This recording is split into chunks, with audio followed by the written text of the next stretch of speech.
Volám sa Ivona a pracujem ako referent na webcontent oddelení v NAI.sk. Naše oddelenie zodpovedá za kvalitné spracovanie popisov na webe. To znamená, že ku každému produktu musíme nahrať fotografiu, najlepšie viacej fotografií, musíme zabezpečiť kvalitný a originálny popis produktu, skontrolovať parametre a cenu.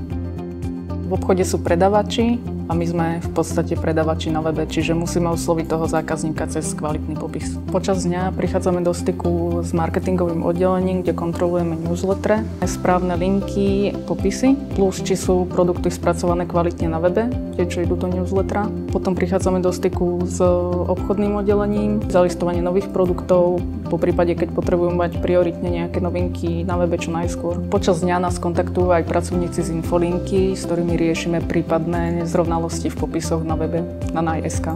Môj bežný pracovný deň vyzerá tak, že po príchode do práce si zbehnem maily, následne si pozriem, aké novinky boli v predchádzajúci deň zalistované a s tými produktami pracujem. Čiže začnem vyhľadávať popisy na webe, obrázky, doplňam parametre. Medzi plusy mojej práce patrí to, že je to práca tvorivá a kreatívna, pretože musíme vytvoriť čo najlepší, najkvalitnejší popis, ktorý presvedčí toho zákazníka ku kúpe tovaru.